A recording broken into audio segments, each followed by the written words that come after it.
যে টপিকটা নিয়ে আলোচনা করবো সেটা হচ্ছে লিনিয়ার মেজারমেন্ট নিয়ে ডিসকাস করবো। আশা করছি তোমাদের যদি আরও কোনো কোয়েরি থাকে অবশ্যই কমেন্ট সেকশনে কমেন্ট। এই লিনিয়ার মেজারমেন্ট বলতে আমরা কি বুঝি? When the you measure of the object of the actual compare of the is the known of the standard measurement. তাহলে যখন আমরা কোনো একটা জিনিসকে মেজার করছি, কোনো একটা অবজেক্টকে মেজার করছি, তখন তার অ্যাকচুয়াল কম্পেয়ার করছি কারোর সাথে, কোনো একটা বস্তুর ওপরে বা কোনো একটা জিনিসের উপরে যখন অ্যাকচুয়াল কম্পেয়ার তুলনা করা হচ্ছে, তখন সেটাকে বলা হচ্ছে স্ট্যান্ডার্ড অফ মেজারমেন্ট, মানে নিম্নতম পরিমাপ। ঠিক আছে। The base of the length of the SI metre, SI unit হচ্ছে multiply of the base unit. ঠিক আছে। Measuring of engineering practice, usefully the engineering practice of the perform the length of measurement of millimetre. তাহলে ইঞ্জিনিয়ারিংয়ের ক্ষেত্রে, আমাদের engineering প্র্যাকটিসের ক্ষেত্রে আমাদের যে মেজারমেন্ট আমরা করব সেটা হচ্ছে মিলিমিটারে। ঠিক আছে, ইঞ্জিনিয়ারিংয়ের ক্ষেত্রে, ইঞ্জিনিয়ারিং প্র্যাকটিসের ক্ষেত্রে। ঠিক আছে। এবার হচ্ছে These steel rule are the made of spring steel rule and stainless steel rule. Those are the available of length of 150 millimeter, 300 millimeter and of 600 millimeter, মানে 150 মিলিমিটার থেকে 300 মিলিমিটার, 300 মিলিমিটার থেকে 600 মিলিমিটার হচ্ছে লেন্থ। ঠিক আছে। এটা reading accuracy of steel rule is the 0.5 millimetre by and 1/64 inch. ঠিক আছে। 1/64 inch. ইঞ্চের ক্ষেত্রে আমাদের স্টিল রুল হচ্ছে 1/64 ইঞ্চ, আর যদি স্টিল রুলের অ্যাকুরেসি যদি ধরা হয় সেটা 0.5। ঠিক আছে। দেখুন ট্রাইস করে ঠেকিয়ে দিয়ে স্টিল রুলটাকে কীভাবে সাপোর্ট দিয়ে মেজার করা হচ্ছে, লেন্থ মার্ক করা হচ্ছে। View of the point of the blade of the steel rule and stroke.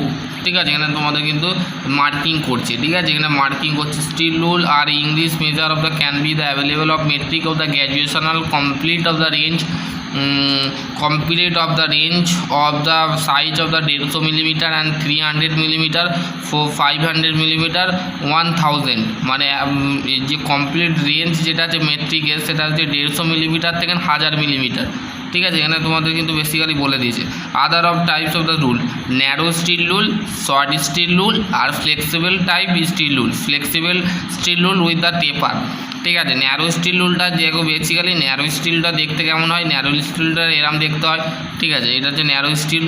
Narrow steel rule কী বলছে? Narrow steel rule use for the measure of the depth of the keyway of the depth of the similar of blind hole of the job. ঠিক আছে। যখন কোনো একটা জবকে আমরা whole করছি, similarly depth check করছি, তো সেই ক্ষেত্রে আমরা এই ন্যারো স্টিল রুল ইউজ করে থাকি। ঠিক আছে। আর it is the width of the 5 millimetre, মানে 5 মিলিমিটার হচ্ছে চওড়া, আর থিকনেস মানে কি কতটা সরু, কতটা পাতলা বা কতটা মোটা। ঠিক আছে। সেইটা ভ্যারি করে 2 মিলিমিটার। ঠিক আছে। এখানে বলে দিয়েছে এর still rule with the taper. Taper মানে কি? টেপার মানে হচ্ছে কতটা সরু, কতটা সরু হতে পারে। ঠিক আছে। সেটাই হচ্ছে taper. This is the rule is the favourite of the with of the mechanisms since of the taper. Taper মানে হচ্ছে এইটা।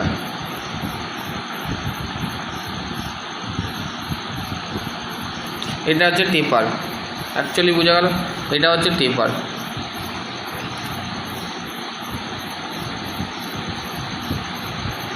টেপার। ওকে, বোঝা গেল।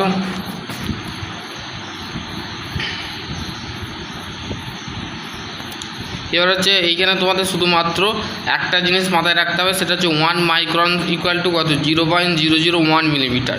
ঠিক আছে। 1 মাইক্রন হচ্ছে স্কাইবারটা হচ্ছে মেনলি তোমরা ছোটোবেলায় তোমরা খাতা কলমে যেমন পেন্সিল দিয়ে বা পেন দিয়ে লাইন টানতে, মেটালের ক্ষেত্রে পেন্সিল বা পেন তো আমাদের ঠেকানো যাবে না, আমরা দাগটা সম্পূর্ণ হতে পারে। তার ক্ষেত্রে আমরা ইঞ্জিনিয়ারিংয়ের ক্ষেত্রে কী ইউজ করে থাকি? স্কাইবার ইউজ করে থাকি। ঠিক আছে। In the out of the necessary of the scribe line of the indicate of the dimension of the work piece the of machine the high carbon steel and hardened steel। ঠিক আছে। High carbon still দিয়ে তৈরি হয়। ঠিক আছে। স্কাইবারটা ঠিক আছে। আর scriber available of different shape and size, মানে এই স্ক্রাইবার অ্যাভেলেবেল থাকে ডিফারেন্ট সাইজ, মানে বিভিন্ন ধরনের শেপে আর বিভিন্ন ধরনের সাইজে এই স্ক্রাইবার তৈরি করা হয়। ঠিক আছে। Mostly commonly use of the plain scriber will be the scriber use for the pencil that of the line the close of the stage line. ঠিক আছে। আমরা কোনো ক্ষেত্রে এটাকে পকেটেও ইউজ করা হয়। ঠিক আছে। Scriber point of very sharp হয়। Do not of the put the plain scriber your pocket, মানে তোমাদের পকেটের মধ্যে কিন্তু প্লেন স্ক্রাইবার কিন্তু ঢুকাতে মানা করছে। ঠিক আছে। তোমাদের কিন্তু সেই জিনিসটা বলে দিয়েছে। পরে হচ্ছে ডিভাইডার, এই নিয়ে আমি আগেও ভিডিও বানিয়েছি, তোমরা দেখতে পারো। ঠিক আছে। তাও আমি বানিয়ে দিচ্ছি। ঠিক আছে। স্ক্রাইবারটা কি, ডিভাইডারটা কি? Divider are use for the circle of the arc of the transforming of the stepping of distance. তাহলে আমাদের কি বলছে যে ডিভাইডারের দিয়ে আমরা কি করে থাকি, আমরা একটা স্ক্রাইবার সার্কেল মানে বৃত্ত ড্র করে থাকি। ঠিক আছে। কিছুটা ডিস্টেন্স এরিয়ার মধ্যে। ঠিক আছে। দেখো এখানে ছবি দিয়ে, দেখো এখানে ছবি দিয়েছে, মানে ছবিটা দেখলে তোমরা বুঝতে পারো স্ক্রাইবার সার্কেল তৈরি করছে। ঠিক আছে। এখানে দেখো বেসিক্যালি ছবিটা দেখো ভালো করে। ঠিক আছে। বোঝা গেল। তারপর যে divider available of firm joint the spring joint. Divider হচ্ছে দুটো থাকে, একটা ফ্রাম জয়েন্ট থাকে আর স্প্রিং জয়েন্ট থাকে। The measurement of set of divider with of the steel rule, মানে স্টিল রুল আমরা স্ক্রাইবারের সাহায্য নিই। ঠিক আছে। The size of the divider of the range of 50 millimetre 200 millimetre, 50 millimetre থেকে 200 মিলিমিটারের আমাদের ডিভাইডার রেঞ্জ। ঠিক আছে। তারপর এখানে স্টিল রুলের সাহায্য নিচ্ছে। ঠিক আছে। স্টিল রুল দেখো এখানে স্টিল রুল ঠেকাচ্ছে, বেসিক্যালি জিনিসটা বুঝে গেছে। দেখো স্টিল রুল ঠেকাচ্ছে। তারপর যে the distance of from the point of the centre of the fulcrum ruler the size of the divider. দেখো স্প্রিং জয়েন্টটা এরকম দেখতে হয়। দেখো ball, knurling nut, washer, leg, fulcrum, spring, peg of the size. ঠিক আছে। এখানে তোমাদের কিন্তু বলে দিয়েছে। From the correct of the location of the setting the divider point of the prick punch of the mark of the 30 degree, যেমন আমরা ডিভাইডারের ক্ষেত্রে আমরা ইউজ করে থাকি প্রিক পাঞ্চটা 30 ডিগ্রি হয়। ঠিক আছে। 30 ডিগ্রি অ্যাঙ্গেলে হয়। ঠিক আছে। বোঝা গেল। এবার হচ্ছে ক্যালিপারটা কি? ক্যালিপারটা হচ্ছে মেনলি আমাদের ক্যালিপার হচ্ছে ইনডাইরেক্ট মেজারিং ইনস্ট্রুমেন্ট। ঠিক আছে।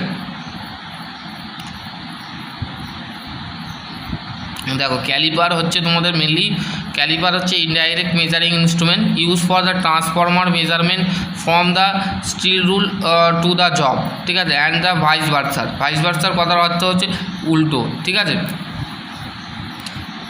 ভাইস ভার্সার কথা হচ্ছে উল্টো। ঠিক আছে।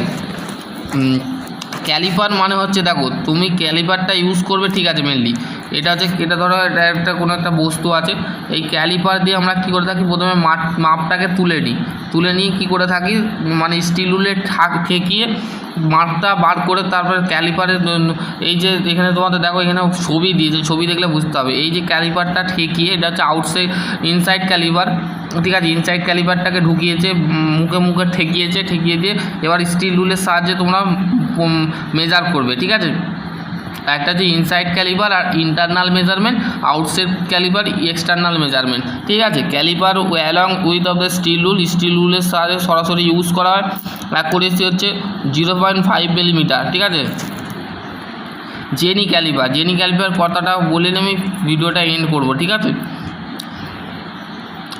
পাঞ্চের কথাটা আমি পরের ভিডিওতে ডিসকাস করব। ঠিক আছে। পাঞ্চ নিয়ে ডিসকাস করব।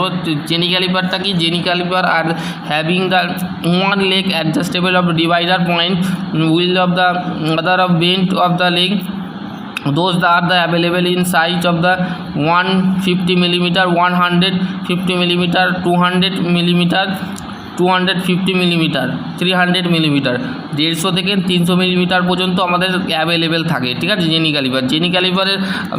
Jenny calliper are use for the marking the line of the parallel to inside outside edge, মানে ইনসাইড আউটসাইড এজে কিন্তু আমাদের মার্কিং করতে ইউজ করা হয়। ঠিক আছে। এখানে মাথায় রাখবে জেনি ক্যালিপারটা।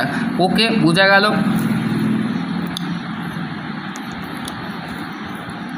এবার হচ্ছে এর তিনটে নাম মেনলি আছে। ঠিক আছে। এটা হচ্ছে hermaphrodite calliper, leg and point calliper, odd leg calliper. ঠিক আছে। তিন ধরনের ক্যালিপার মেনলি আমাদের ইউজ করা হয়। ঠিক আছে, আশা করছি তোমাদের যদি আর কোনো কোয়ারি থাকে অবশ্যই কমেন্ট সেকশনে কমেন্ট করে জানাবে। ভিডিওটা কেমন লেগেছে বন্ধুদের সাথে অবশ্যই শেয়ার করবে।